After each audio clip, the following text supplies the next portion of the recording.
Welcome back to another episode of the Girl Stop Playin podcast. It's your favorite homegirl, Coriel, here to encourage you to stop playing with your potential and start working for what you want in life and in love. You already know that I'm bringing you the information and the conversations to help you make the money and get the honey. You can have it all as long as you are willing to work. And today we have a working woman in the building. We have Dr. Loren Josephs in the studio. Hey, welcome to the show. Thank you so much. It's my pleasure to be here. So for y'all that don't know, Loren is the Jamaican pronunciation of Lauren. Okay, we real basic over here. Okay, y'all are fancy with Loren. Now, every time I have someone of Jamaican descent on my show, because I consider myself to be Jamaican, I always ask for a patois lesson. Okay, all right. You ready? Okay, help me. Yeah, just in greetings, just say wapm or wagwan. Wagwan. Wagwan. Wagwan. I Better. did too much. It's like wah. Yes, so there's an inflection. Wah. Wagwan. Wagwan. Or why you depan. I'm sorry? That's just another way. Wait. Why you depan. Okay, don't Like tell me what's what up? it means. What? Say it again. Why you depan. Why you depan? Yeah, that's What like the hell does that mean? like what's up? It's just What's very pon? Because I hear that a lot. Pon means on. Like it's like what are you on would be the literal translation of it, but it's like what's up. Okay, do another one. Do another phrase. Okay, like in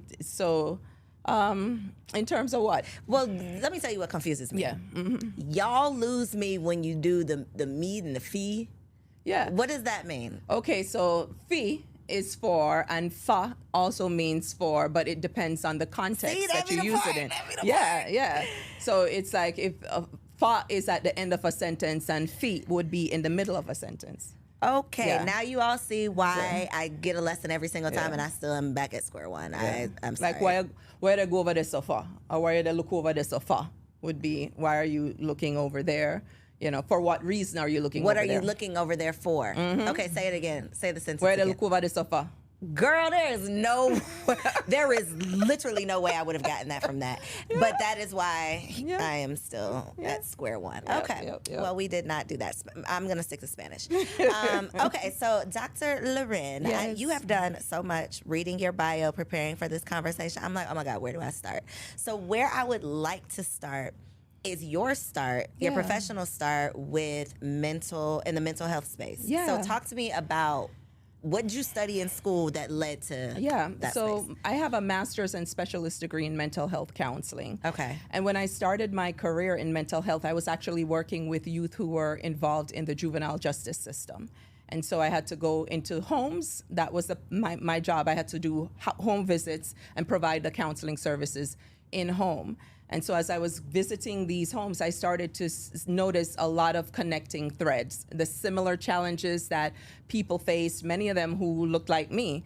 And, you know, as an immigrant, my experience as a Black person was different than the experience I've had in the United States. And so it really started to interest me in, the social determinants and structural determinants that impact the outcomes that Black people face. And so, I'll stop there. So what is the biggest difference? Because I've said this before. I know y'all be feeling some type of way when I say it, but I'm just basic Black. Don't have any connections to any family outside of this country. I can't speak patois. I don't have an accent. I'm just basic Black. Yeah. I'm always so intrigued by the experiences of those of you that have roots that can pinpoint your people. And you just mentioned like your experience as an immigrant is much different from a Black person that was born in America. What's the main difference? You know, I can say the strongest difference that I had as a child growing up in my formative years was representation. I didn't lack representation. Right. So my teachers were Black, the dentist was Black, the doctor was Black, the guy who was a pickpocket was Black. So when on every level they were Black. So when you're looking, there was always an example that you could reach for at the highest heights, you know? So, and then coming to the United States, the first school that I went to, I was the only Black person in my class. And so that had to be culture shock. Yeah. And I really started to learn what Blackness meant, because then I started to think back, oh, this girl who I went to high school with, she was white, because there wasn't any basis of understanding. It was more cerebral. Okay, we know this, the slave ships, there was enslavement of people in the Caribbean. So it was like in the books, but then now coming to a place where there was systemic oppression that I noticed that, over time. I'm like, wow, so slavery affected us much differently. Yes, yeah, I would say so. What is the perception, or how is slavery viewed in Jamaica versus here? We learned about slavery, and I can talk about my experience and my interpretation, because we're not a homogenous group. Yeah. People will have different experiences. But when I was raised, I knew that there were these were my forefathers, and what I learned about was the strength that we had as a people, and I learned that we were capable of anything. So there was no arbitrary limit that I couldn't cross, and I grew up believing that. I believed that I could be anything I wanted to be. I could be anyone I wanted to be, and I didn't question that. And so in Jamaica, we have this saying, "Willikabot right? And it means that we're small, but we're mighty. And even as I'm saying it, I'm getting goosebumps, because that was just the way. It's almost an indoctrination. A good indoctrination, because you realize the beauty in your people. So, not everybody is like that. My family was strongly like that. And my just the core area where I navigated was like that. And I think it really influenced how I still move through the world today.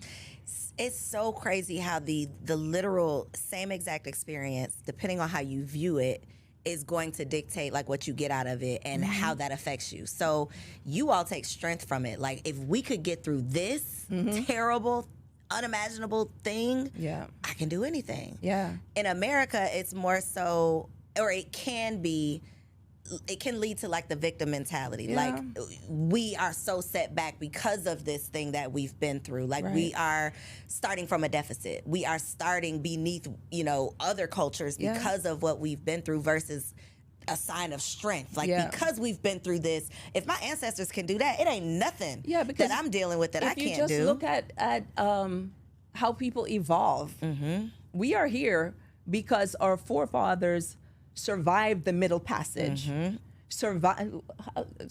Don't let me get started, Ms. Coriel. I love that, though, because it's like a story of strength and survival versus like this victim story Right. So we have the genes of the people who were able to withstand all sorts of atrocities, and that's in us. Yes. It's in us, too, so we can tap into it. I think another thing that I've seen, and I think you're kind of referencing this as well, in Jamaica, it's not like we're black people. It's like we're Jamaicans. Yes. And there's some people who will say, well, Jamaicans think they're not black.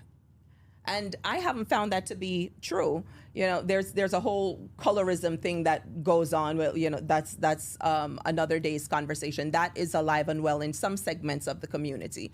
But we are taught to be proud of our heritage. And so when we claim Jamaica, it's not that we're abandoning blackness. It's that Jamaica, it flows through our veins. We no matter where we go, Jamaica is our home, and so we represent loudly. So I follow an Asian lady on Instagram. I know who you're talking about. You know about. who I'm talking about? She rubs people the wrong way. So again, I'm just American. This same experience, what I'm about to say, when I went to Mexico and I saw Asians, like Mexican Asians, that was my mind was blown. Same thing with this lady, but her whole thing is, I'm not an Asian woman in Jamaica, I'm a Jamaican. Yeah. And to us in America, that's just a foreign concept, because we identify, you're this, you're that, you are American, but you're a Native American, you're an Asian American, you're African American, you're a Mexican American. It's not like we're just all American. Right. And I imagine that has had a positive impact on you. Yeah, now I've seen when I grew up in Jamaica, there was one TV channel, and people might look back at that and think that it was a bad thing. I think that when you're exposed to a broader swath of the universe and you start being exposed to different things, there's good and there's bad from that. And I think one of the things that has filtered into some segments of, from my perspective, is that there's now this need to attach an ethnicity. That's how you have to identify. Yeah, right. Yeah. And that wasn't, I was raised as a Jamaican, and then we were taught out of many one people. And, so the Asian people were largely moved to Jamaica to become indentured servants back in the day too. And so, so there are many different nationalities of people who are in Jamaica. Certainly the population that are African descendants are the largest group. So is there a concept of interracial dating in Jamaica? Like, is that a thing? No. So if you, as a Jamaican that's descendants came from Africa, marry someone that's descendants came from Asia, you are obviously different ethnicities, but it's not seen that way. It's not, there's not this sense of it like it is in the United States where, we look and say, so I couldn't go find a black woman, or it's like couldn't this person have found a black woman? So it's not like that. What my experience and understanding has always been that there is a thread of classism that exists, and so depending on your money and whether you live on the hill or then that becomes a factor. That becomes a factor, and so So how did that affect? Because when did you move here? How old when I were was you? 13 years old. Ooh, sweet spot in life, right? Yep. Wow. Yep. Okay. So how did that affect you dating here? I just knew the way that I was set up that it was gonna have to be a Jamaican person, just because. But could it have been an Asian Jamaican? Well, I like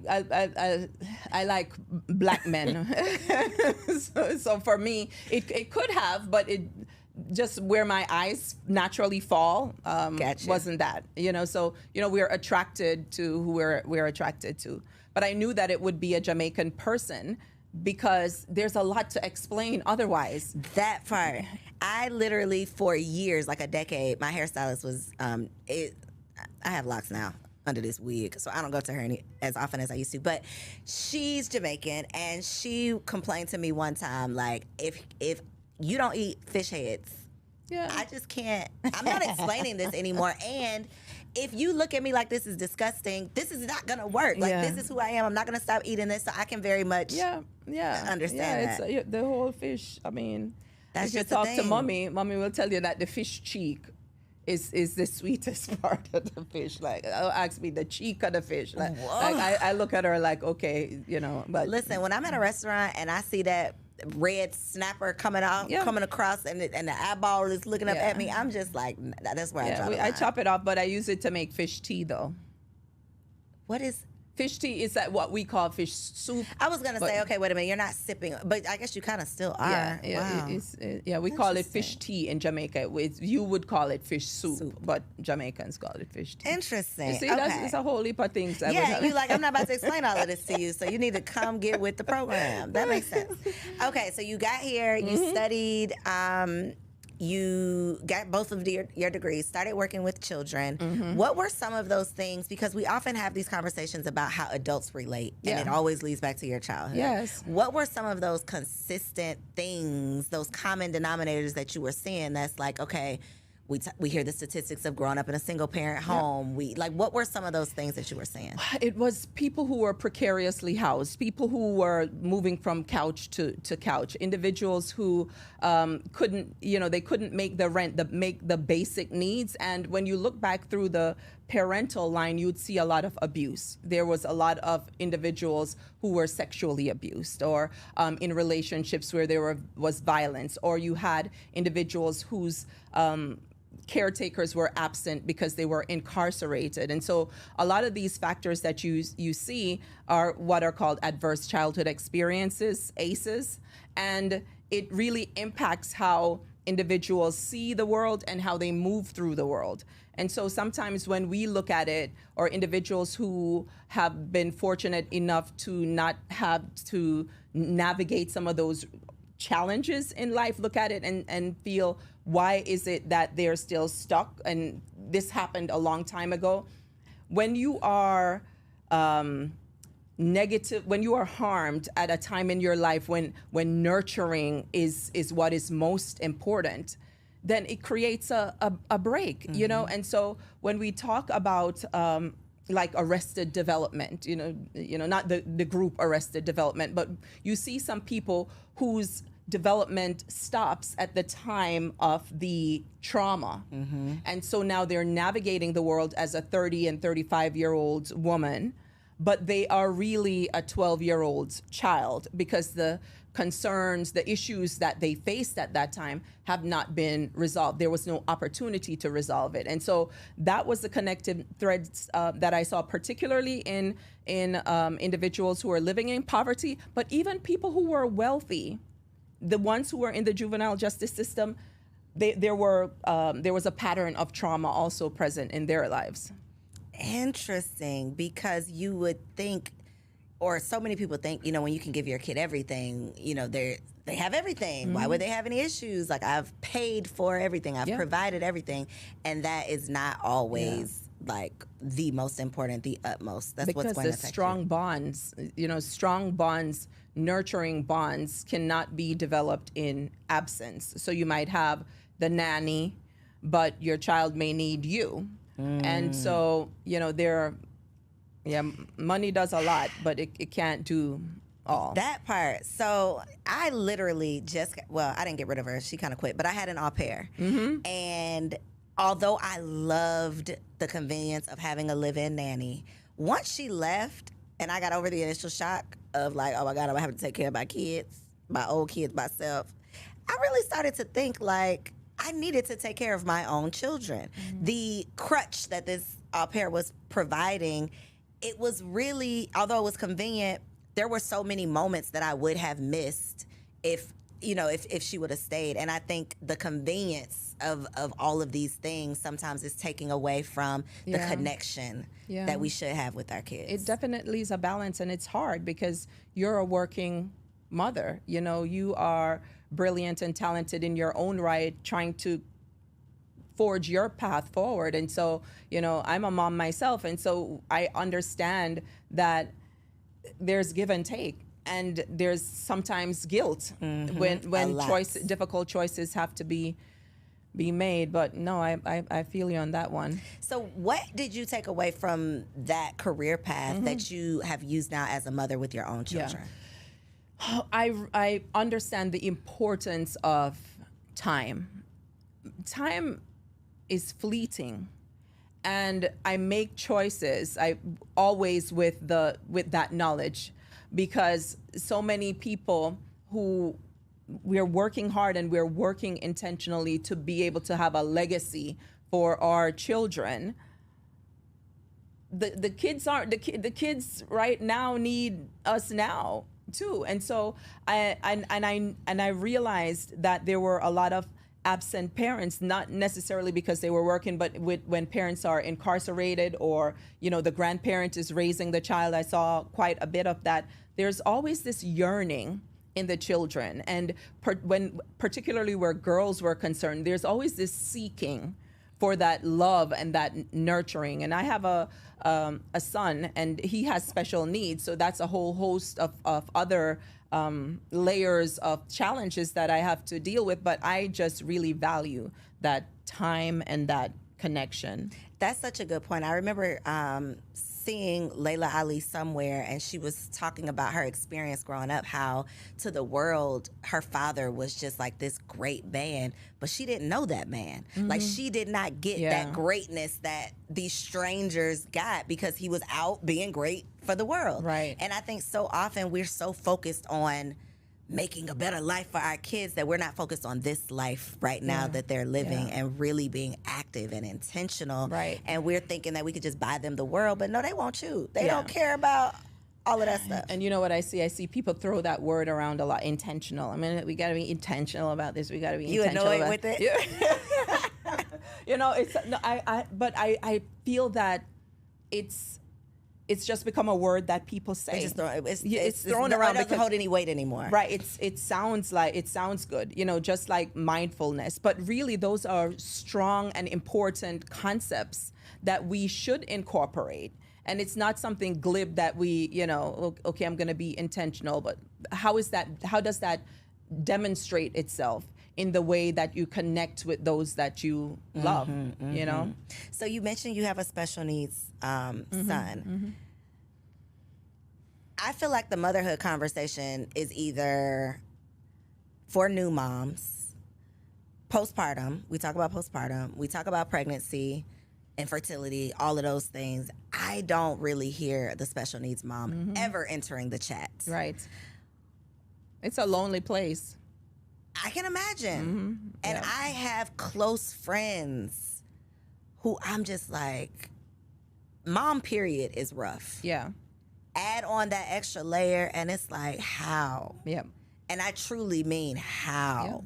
Yeah. So whether you're a single mom, your partner, whatever it is, for a special needs mom out there, any words of wisdom, encouragement, your experience, something that you wish you would have learned sooner, like what, just so that they can be included in the conversation. I think it's important because when our children are developing, and if you feel like something is not quite right, what I've seen and what I've experienced myself and seen in conversations with others is that people talk them out of what their instincts are. So no, it'll be okay. You know, boys develop slower than girls. You know, whatever it is that these things that we say, largely because we want to, you know, pacify, to you know, we don't want to face it, and so we try to smooth it over. I would say to any person out there who has a child who they're questioning if things are the way that they should be, to follow your instinct and seek support. You know, talk first to your pediatrician. Sometimes the pediatricians will miss it too, but the moms don't miss it. The moms recognize that. And once you have a child who has been diagnosed, whatever their special needs are, to find a community.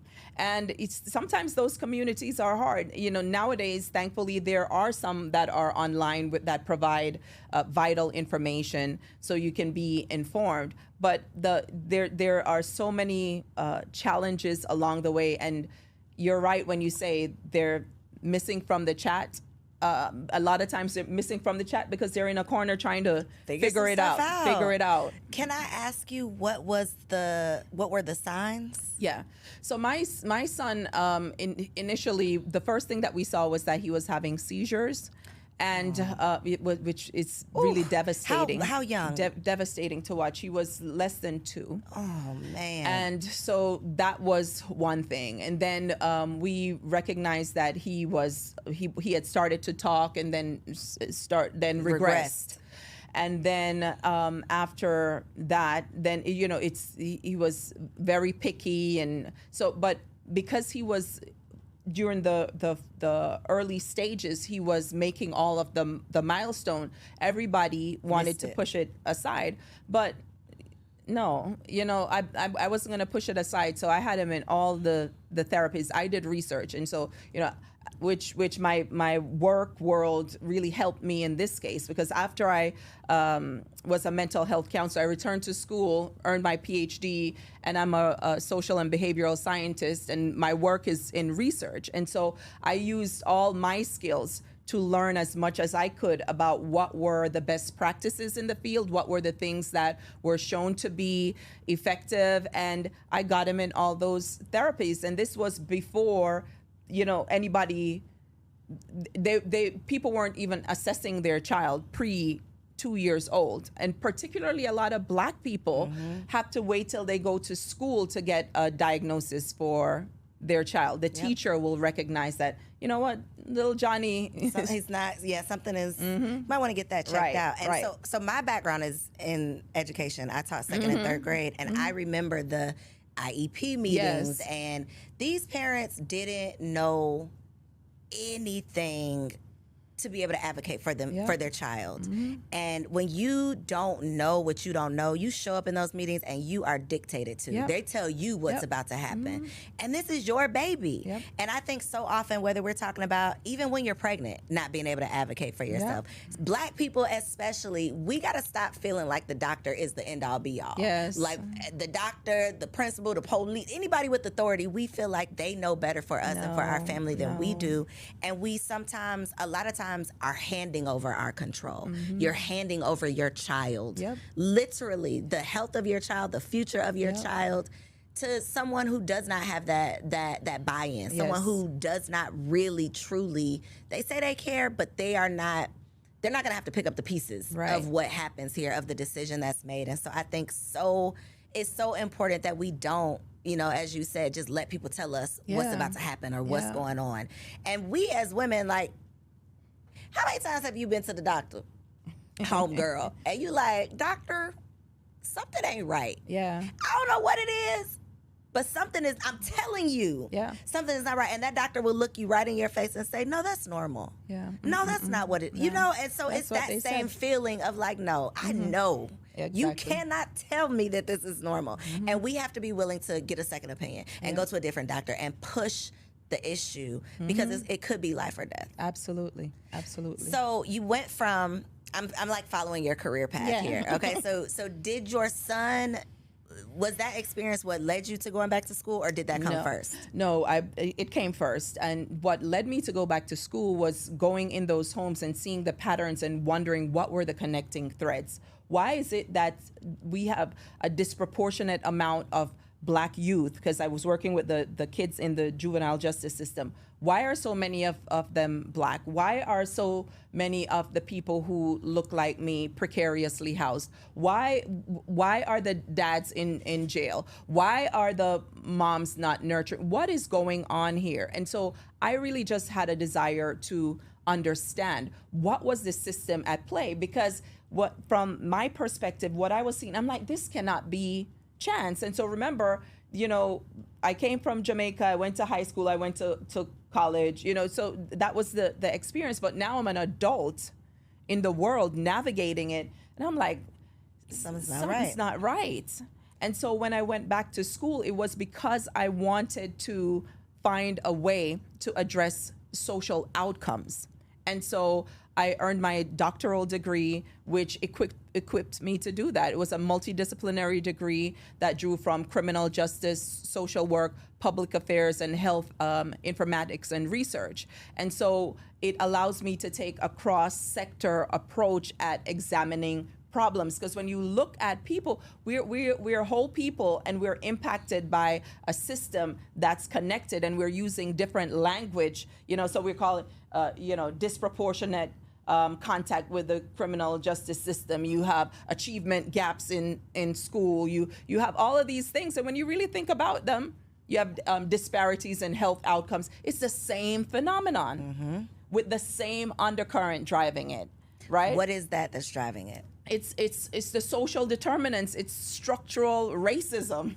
The way the system is designed? The way the system is designed. So what do we do? Because let me tell you, I am not the type of person that wants to sit up here and have all these conversations about the problem. What's the solution? What can not just, I feel like also a part of the challenge with the Black community is we are very much individualized. Like I only care about my child, my family, my house, but we have to be more that village mindset, that community. So as a community, what can we do?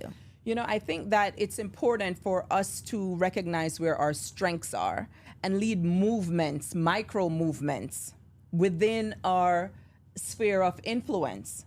it's like, so we might not have a platform that reaches, like you have a platform that's very huge, but everybody might not have that platform. I don't have that platform, but you know what I did as an entrepreneur who, in looking at the data, recognized that the Black women are starting all these businesses, and these businesses are fledgling, that we're making $24,000 a year, as compared to $198,000 by other people. I said, what can I do? My head is knee deep in disparities data.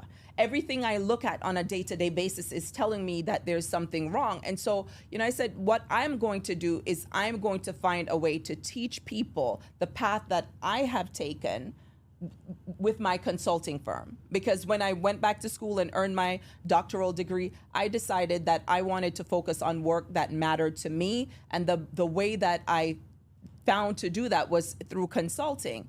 And so all the dollars that come into my company are through contracts, whether through corporations, governmental entities, or otherwise. And I realized that this is something that I taught myself to do. Nobody wanted to show me anything. I've been a consultant. I've owned my company since 2008, right? Donkey years ago.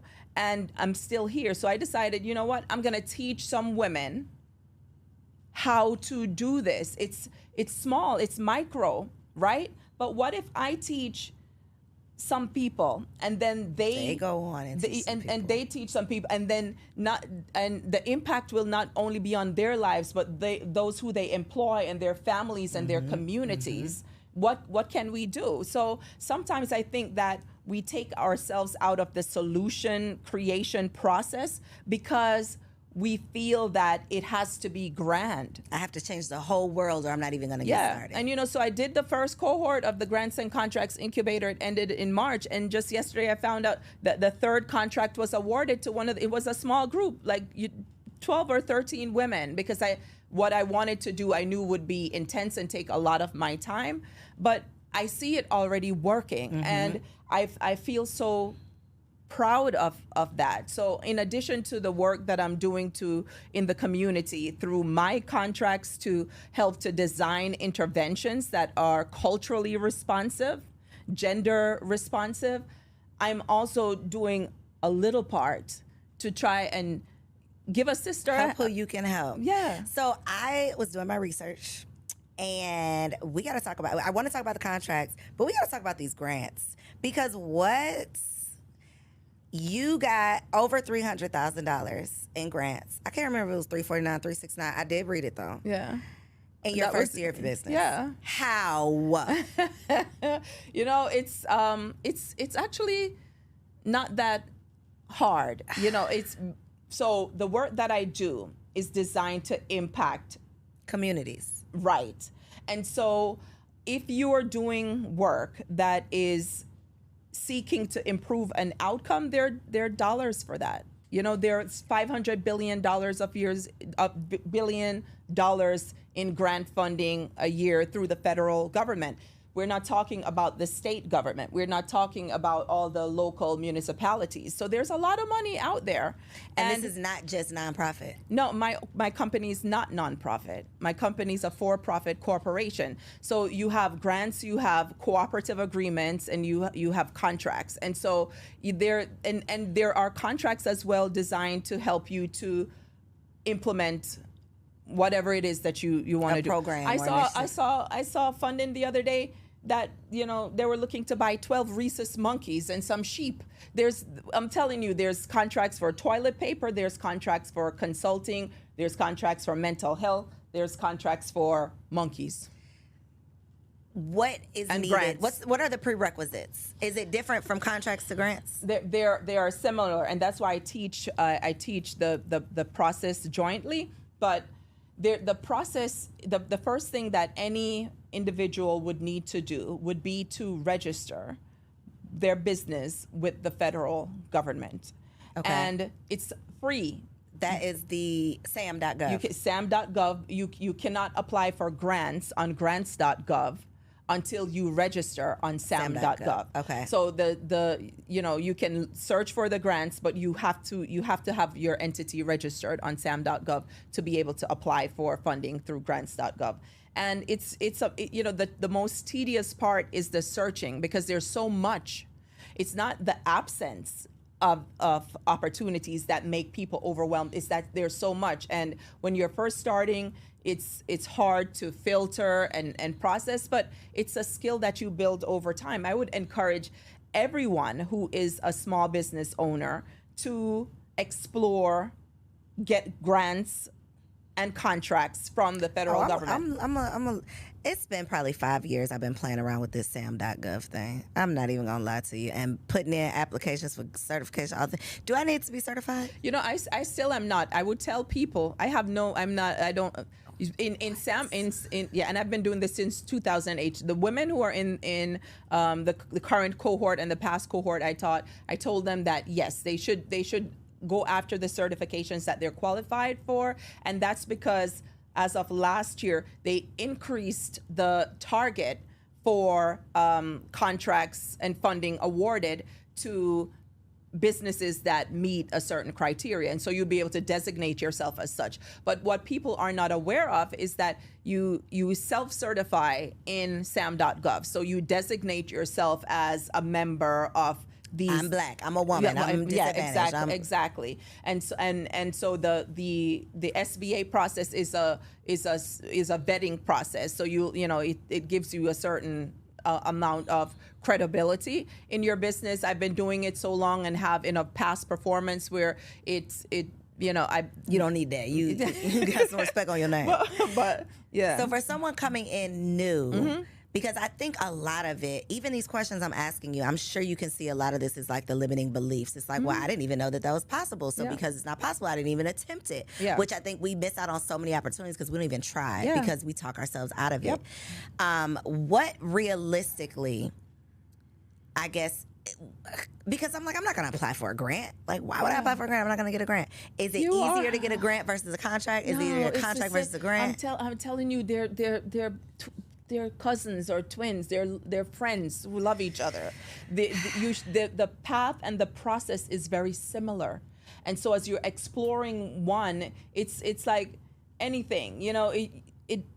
They go together. Okay. So I explore opportunities for both. And so there's also cooperative agreements, which is another type of funding, which is similar to a grant, except that there is a lot of involvement by the funder. So they might have evaluators who work with you, or they might connect you to resources that they want you to offer to your community and so on, whereas grants are more independently administered, and then you have to do reports and so on. So 3 of those things you should be looking at. Oh, I will be. I was checking out your training on your website. I was looking into it. I said $300,000 in the first year because one of those limiting beliefs was the nonprofit thing. That was one.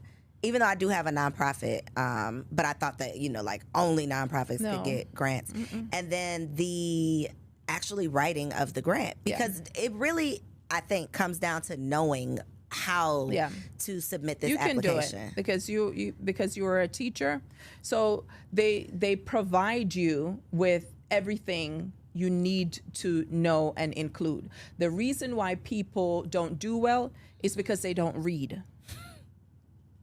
Because they're intimidated by a 60-page notice of funding opportunity. Girl, that sounds very intimidating. But it's not.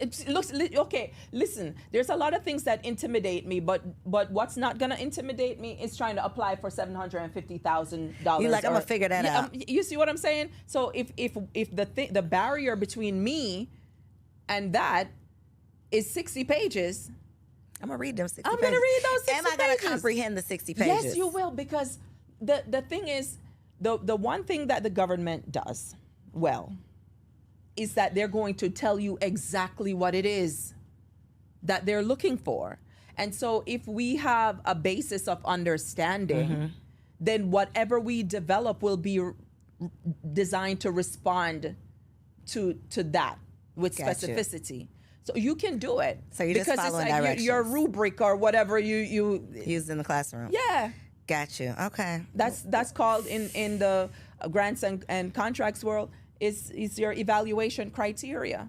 So you look to the evaluation criteria page. I tell, I break down to how you use the information that they're telling you they're going to use to score you and create your proposal skeleton. How long is the average proposal? 60 pages? No. Actually, the notices, the solicitation notice or notice of funding opportunity or RFP, whatever, request for proposal, they call it a lot of different things, are usually longer than what you're required to submit. So a lot of times you'll see 20 pages is very common. Sometimes 30 pages minus the attachments. So you'll have to, attach various things. You might have letters of support, resume for personnel who you might use and things like that. I got to get out of my own way because all of that sounds like intimidating. It's intimidating because you're not. Because I've never done it before.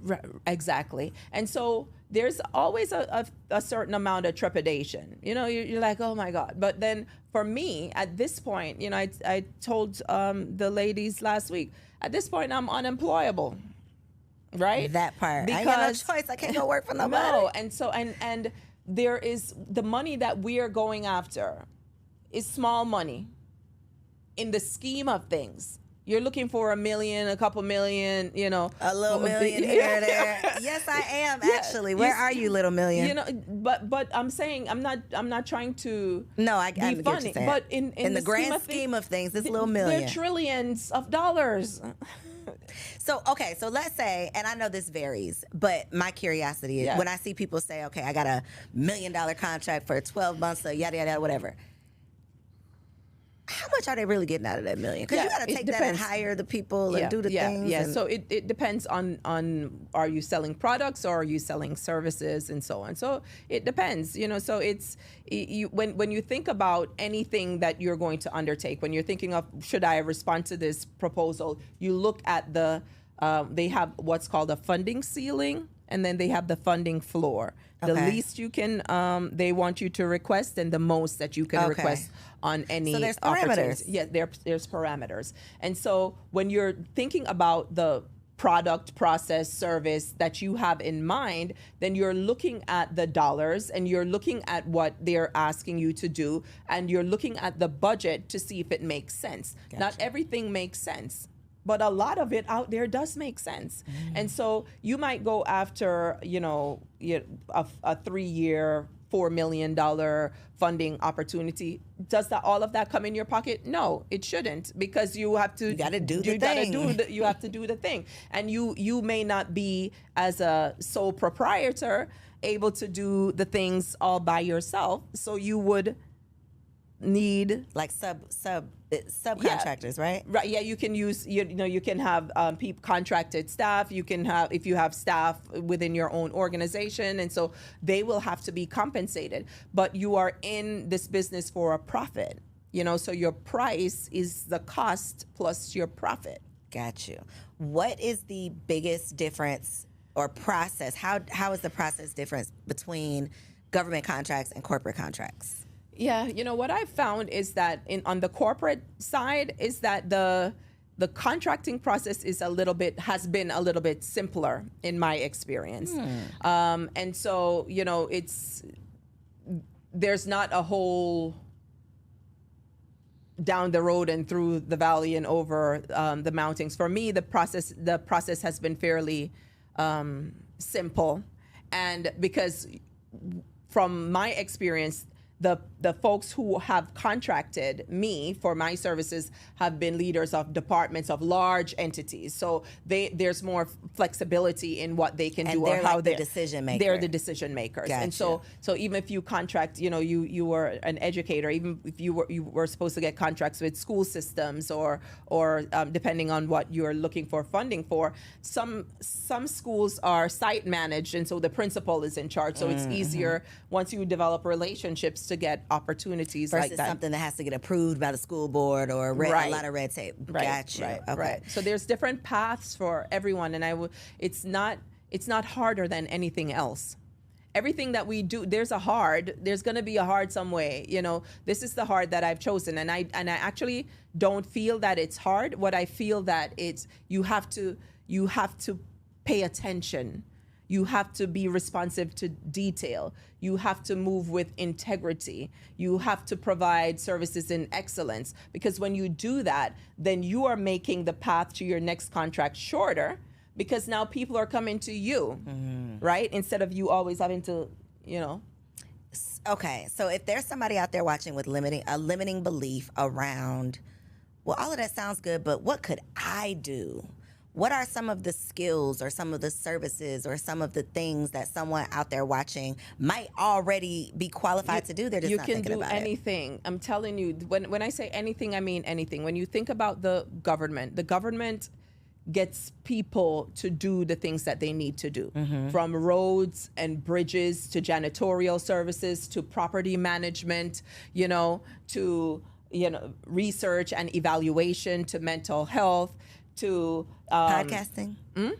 Podcasting. You see a podcast contract? Well, I'll look for you. Girl, when I go look for me once. See what's out there. I'll look, because they, the other day I was looking at, they were looking for photography and social media marketing for an embassy overseas, or someone to do something in Rome. So there's opportunities. This is global. This is global because the United States government has global. presence. Got you. Yeah, that was it. That was a stupid and question. actually, Don't talk about me in the comments. Once you start doing this work, then you'll start to explore opportunities that are overseas, because 85% of the dollars are leaving the country. Are overseas.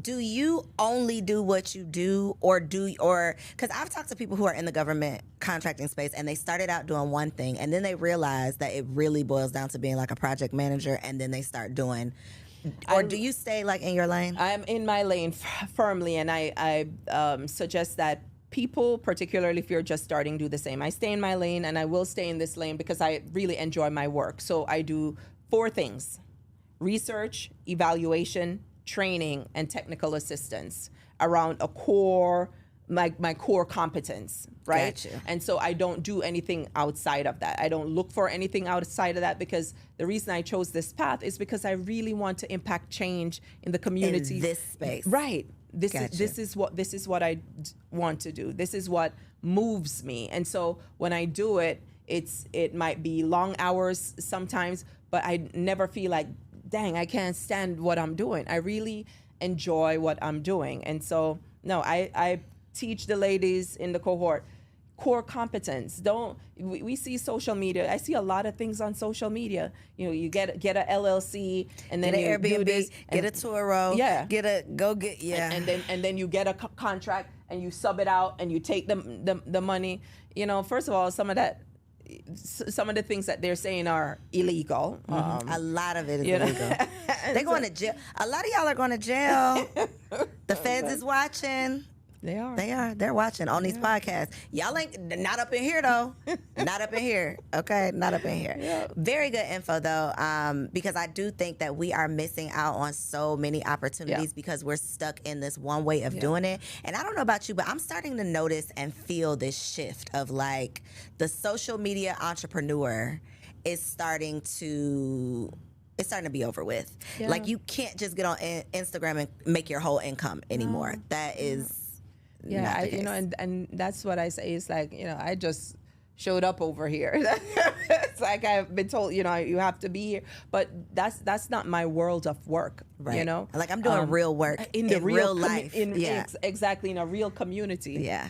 For real governments and real corporations. So, but I would say to the woman who is sitting there and wondering if she can, yes, you can.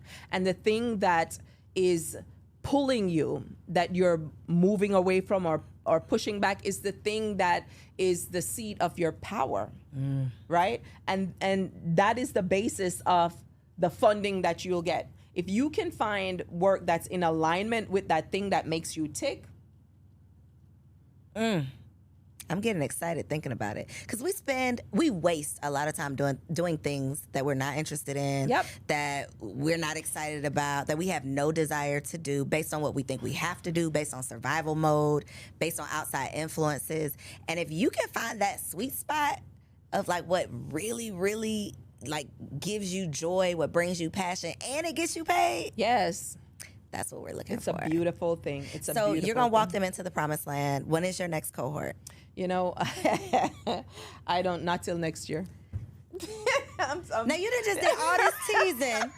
No, it's like people, but you remember how you just asked me, or I'm not just teaching about this. I'm You're actually living this. I'm living this, and I love my life. That's why I'm going back home right after I leave here, because my bed is comfortable. Right? So y'all gotta get in where you fit in because I'm really doing no, this. I did one and it was beautiful, and I did the second one and it's beautiful. I haven't set the date for the third one, but I do have a waiting list. Okay. And so people can sign up for that if they want to be made aware of it. But there are, and sometimes I do question and answer session where it's an hour or more of me really just answering people's questions and specific questions about what path can they take, or does this make sense, or but the key thing that I would say is that there are resources that are available that are at no cost. To register on sam.gov, there's no cost to that. When you go on Google and you search it, you're going to see companies that pop up that say $600 or $1,000. You don't do that. You register for free. You go to grants.gov for free. You register for that for free, and you start learning. You just playing around with it. I say scroll for dollars. If you want that feel of just scrolling down like you do on Instagram, go on grants.gov, go on sam.gov and scroll through the opportunities. It will help you. It'll inspire you. It'll probably open up your mind to Yeah. what's possible. Because Yeah. again, we think we have to sell one-to-one. I got to start a lash line. Yeah. I got to, we're all doing the same thing. I start a t-shirt company. I got to same thing over and over, and we're missing out on so much money. If you want to start a t-shirt company, start the t-shirt company, but don't sell one off. Go on sam.gov and get a contract. and sell 1,000 t-shirts. They got t-shirt contracts? Yes. Because think about the military and their uniforms, and when they're jogging on the street and it says U.S. Army, they buy that from a contractor. They buy the shorts, the little ROTC outfits that the kids in high school. One of the persons in the incubator was just looking at that. There's there. everything that you sell. They're buying it. Yeah, there was a contract that I just saw the other day for a cosmetology instructor. So it's there. We are talking ourselves out of a path.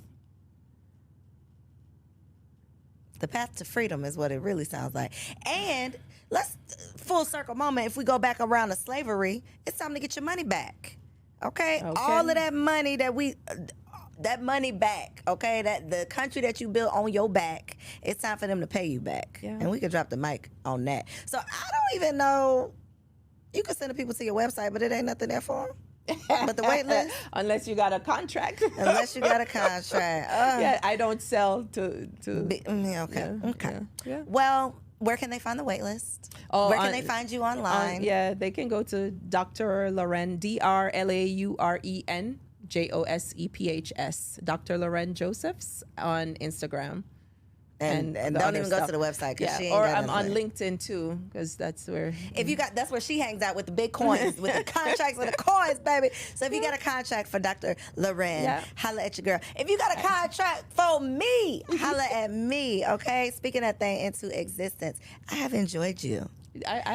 So much good information. I love Let it. me in the next cohort. Yep, come on. Okay, I'm Even getting on the in wait between, list. I'll tell you. I can't wink, but look, even in between, your girl get it where she fit it. And listen, y'all already know when I find out new information, I'm bringing it to you. Yeah. So don't be hating, because I'm gonna get in where I fit in. Okay, I'm gonna come right back here and tell y'all everything I learned, because truly, all jokes aside, we got to stop playing. Girl, stop playing. Okay, we got to stop playing with our potential. We got to stop playing with our future. We have to stop talking about this generational wealth that's just going to fall out of the sky, and we have to start being intentional and strategic about how we are creating it. So, thank y'all for tuning in to this episode. Comment below and let me know something that you've learned, because I know you've learned a lot, okay? You might need to hit the replay, go back, rewind it, like drag this thing back so that you can get your notebook out and take some notes on the opportunities that you are about to go apply for right now, today. SAM.gov, grants.gov, follow Dr. Loren on Instagram, and make sure you subscribe to the channel so you don't miss out on next week's show. I'll see you right back here. Love you. Peace. If you enjoyed that episode, make sure you subscribe to the channel so you don't miss out on any upcoming content, and take it a step further and go ahead and join our private community over on Patreon, because it comes with some pretty bomb perks, including early and discounted access to our upcoming events, behind-the-scene exclusives with some of your favorite guests, the opportunity to call in on an upcoming show, the chance to vote on topics and guests for brand new shows, and I'm even giving you unlimited access to my vault of business classes where I'm teaching you everything from Airbnb to developing digital products and everything in between. And you can get access to our Patreon for as little as $5 a month, okay? Get in where you fit in, and I'll see you on the inside.